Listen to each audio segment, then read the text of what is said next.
नमस्कार मंडळी, विभूती दर्शन या यूट्यूब चॅनलमध्ये तुमचे सर्वांचे स्वागत आहे। नवरात्रीचे उपवास वर्षातून 4 वेळा केले जाते। याबद्दलची जर आपणाला माहिती नसेल तर आजच्या व्हिडिओमध्ये या विषयीची संपूर्ण माहिती जाणून घेऊया।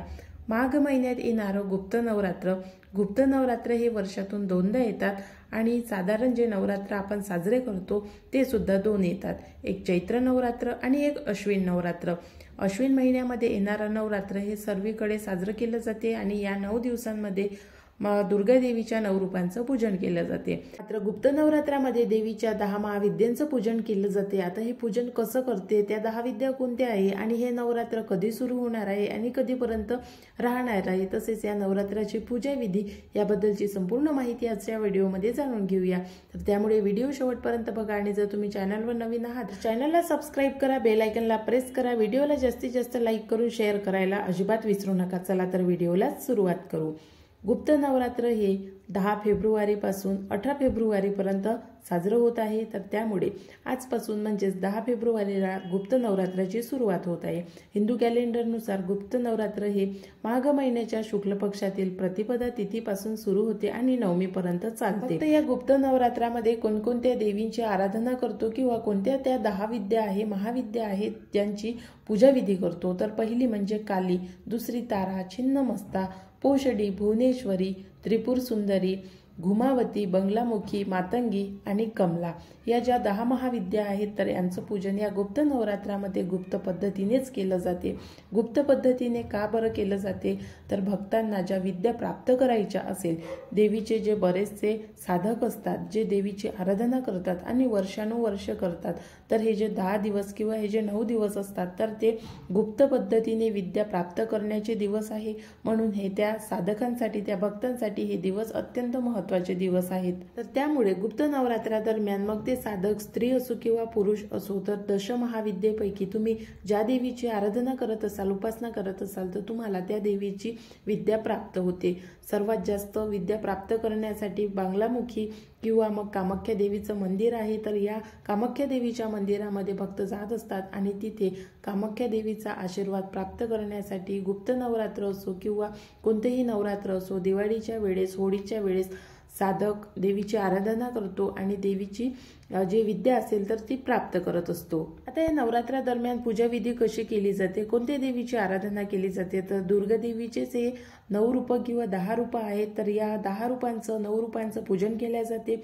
पहिल्या दिवशी ज्या पद्धतीने कलश स्थापन करून पूजा विधी असते त्याच पद्धतीने गुप्त नवरात्रामध्ये कलश स्थापित केला जातो आणि दुर्गा देवीला आवाहन करून घटाची स्थापना केली जाते।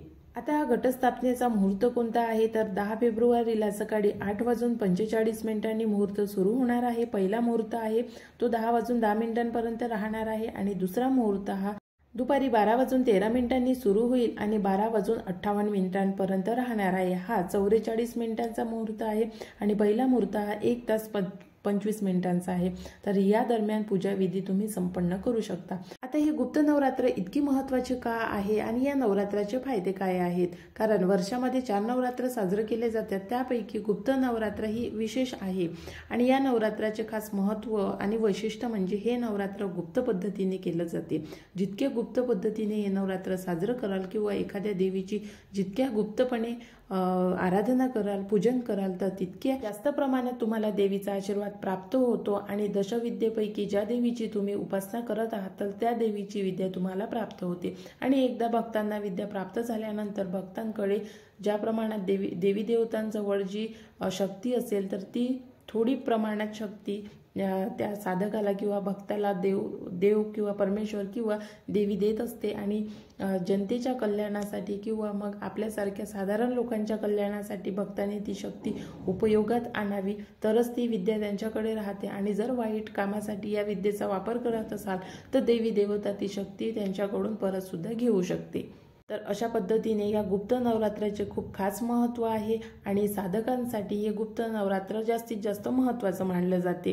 आता आपल्यासारखे जे साधारण लोक असतात तर त्या साधारण लोकांनी आपल्या ज्या समस्या असेल, आपण ज्या समस्यांनी ग्रस्त आहोत, जसे सर्वांना समस्या असेल पैशाची, आरोग्याची किंवा मग धनसंपत्ती व्यतिरिक्त इतर तुमच्या ज्याही समस्या असतील, कोणाचे लग्न होत नसेल किंवा कोणाला कोणता त्रास असेल, या सर्व समस्यांमधून मुक्ती मिळवण्यासाठी गुप्त नवरात्रामध्ये देवीची उपासना करावी, गुप्त पद्धतीने करावी, कोणालाही सांगू नये किंवा कोणत्याही प्रकारची वाच्यता करू नये।